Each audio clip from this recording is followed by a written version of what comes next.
Hey everybody, welcome back to my channel. I am Russell, back with Russ Reviews, and today I'm going to be talking a little more Fear Street in this video for you guys today. And in this book review, I'm going to be reviewing Fear Street, Super Chiller, Silent Night 2. Yes, can't remember what book number this what this book's number is in the Fear Street Super Chillers series, but it's in that series. And yeah, this book was always one of those Fear Street books that I've just been so interested in wanting to buy and read for quite a long time, and I started getting into Fear Street a few months ago, a bit earlier this year. Yeah, this was definitely one of them. This is the sequel to the original Silent Night book, which was, I believe, the first or second book in the Super Chiller series, and I've never been as interested in reading that book as this one, as the sequel. Same with Silent Night 3. That was another later Super Chiller series book. Yeah, and as you can see, my copy's in pretty good condition. As you can see, the pages are really good condition. Again, it's got Scotch 845 book tape all over it too. And the cover art looks really good too.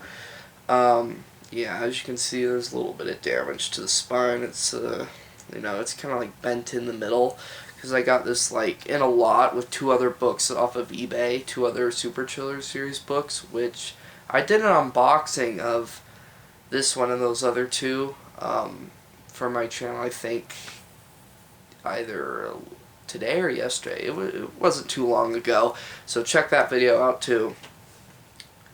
Yeah, I just barely finished reading this book about 5 or 10 minutes ago.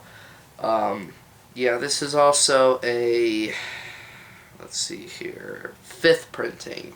First edition, obviously, but it's a 5th printing. Yeah, Archway printing, of course, and I love the red on the back. Just very bright. It kind of looks a little bit weird on camera. A little bit brighter.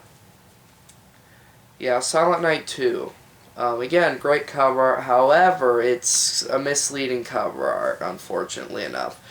And also, sorry that my camera's moving around again. It usually does this once in a while. It's just so annoying. It's just, it's a stupid thing with it. So bear with me.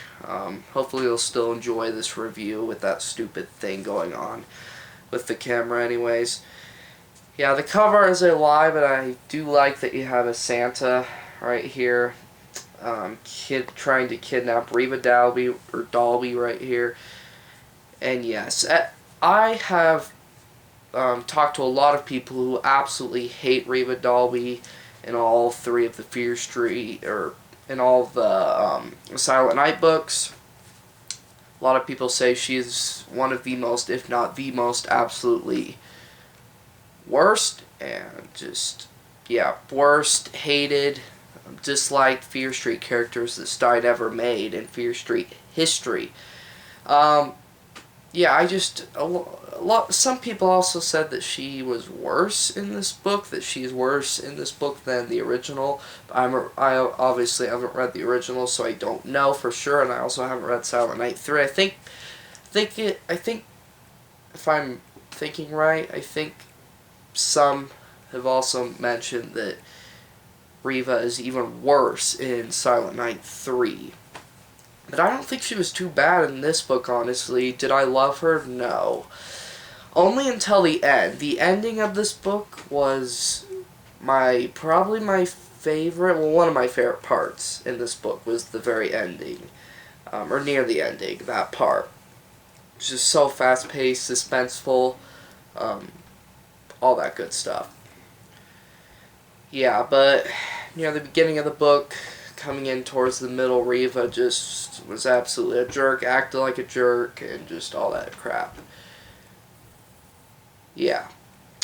So this was a pretty interesting book for me. I thought it would have been scary, like the 3 other Fear Street books I've read, like The Dare. Which the Dare, yeah, it wasn't that creepy either. Well, I should say it wasn't that scary either. It was kind of creepy, but this book was, I felt like it was a bit more creepier and intense, fast-paced, and suspenseful combined all together, in my opinion, than the Dare. The Dare, I don't want to describe the Dare. It's a bit more of a slower Fear Street book.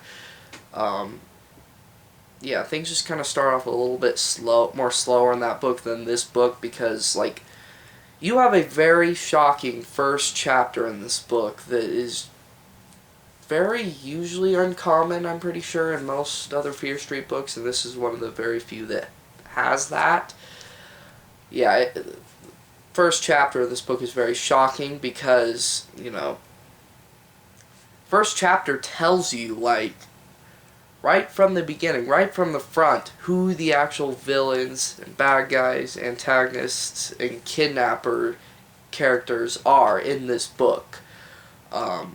Which honestly was a little bit disappointing for me because I'm so used to like the mystery Fear Street Goosebumps books that like keep you guessing until the very end, like of who the actual villain is until the very ending villain reveal. But this book is just different than a lot of those other Fear Street Goosebumps books I've read because again, you know who the real villains are right from the first chapter, right from the beginning of the book, in their point of view, which is also pretty interesting. This book kind of goes back and forth from other characters' point of views, which is also a very different take, in my opinion. Interesting take. For a Fear Street book, especially a super chiller Fear Street book, too. So yeah, it was pretty creepy, but it was definitely more intense, fast-paced, and suspenseful, like I mentioned before, than it is actually creepy overall. So if you want like a really scary Fear Street book, I would not recommend this book as I would just not recommend this book for being that because it's just not a very scary book. But it has a big kidnapping plot to it, played out by the main kidnappers too. So if you want that, this book would be for you. I think this is also one of the very few Fear Street books that is kind of one of those kidnapping based Fear Street books. So that's what makes this one really unique too, in my opinion. Now, I will note that kind of getting towards the middle of the book was the most boring part of the book, in my opinion. It just went by really slowly. But there were a couple of huge major kidnapping attempts. I think there was actually 3 or 4. Yeah, I think there was 3 or 4 in total kidnapping attempts that were failed. No, the first 3 were, I think, failed, played out by the kidnappers, of course. Which also some people mentioned that were kind of goofy, but they weren't really goofy to me. They just felt really serious, but obviously they were failed attempts. Yeah, so anyways, it's really all else I have to say about this book before getting into the plot, so let's go ahead and get into the main plot of this book. So yes, you have Reba Dalby, it's Dalby, not Dalby. So you have her, she works at Dalby's apartment store, which is owned by her very wealthy, rich father. I think his name is Robert Dalby. Yeah, she's just trying to get over, like, all the past incidents that happened to her in Silent Night, the original. So she's kind of struggling a bit with that. Her cousin, her more poor cousin, Pam, returns in this book too. I like Pam as a character a lot, actually. There's a big twist involving her in this book too. There are a lot of twists and turns in this book that I just love so much. Yeah. For most of the book, at least some of the book I think, Reba just totally mistreats Pam quite a bit, which I also found kind of interesting. Now, I will note that this is also one of the very few Fear Street books that also like explains like the poor versus the rich. And this is the very first Fear Street book so far that I've read that, shouts out like the poor versus the rich, a big core plot theme in this book. It's just very, very important in this book. So you have those two, they're just casual Fear Street characters in my opinion, but then you also have Paul, who is nicknamed Presley, I think. It's my sister's name.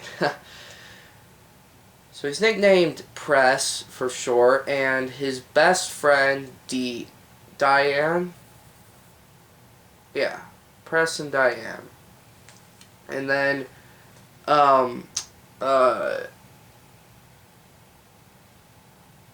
Danny. Sorry if I took a little too long of that, but you also have Danny, who is Press's older brother. So you have those three main characters, but I'm not going to spoil to you, who they actually are, because there's big major twists about them. Yeah, and that's really all else I have to say about Silent Night 2. It is not a very big Christmas themed book at all. In fact, the Christmas kind of theme focus to it is like totally in the background. Like, it's just so light on the Christmas. If you want a perfect Christmas themed book, I'd probably recommend you checking out the original Silent Night book, because I've heard that book is more Christmas themed than this one.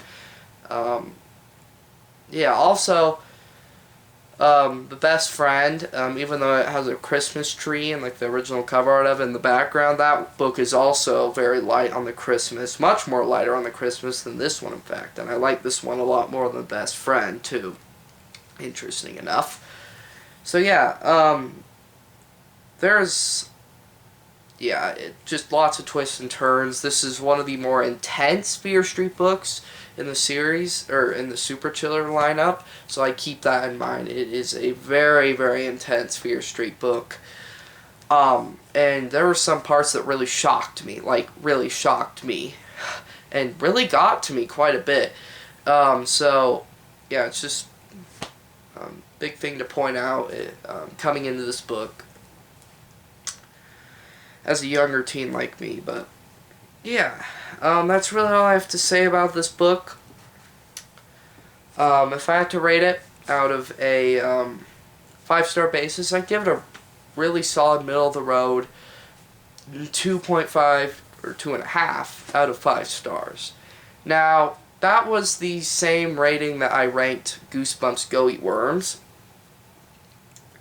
which I mentioned in that video too, that in my opinion, a 2.5 out of 5 rating, 5 stars rating, is, yeah, for me, in my opinion, a perfectly solid average middle of the road ranking. A 2 is a more below average rating for a book. Yeah, I think I though like this one quite a bit more than Go Eat Worms overall, even though I gave this one also a 2.5 out of 5 stars.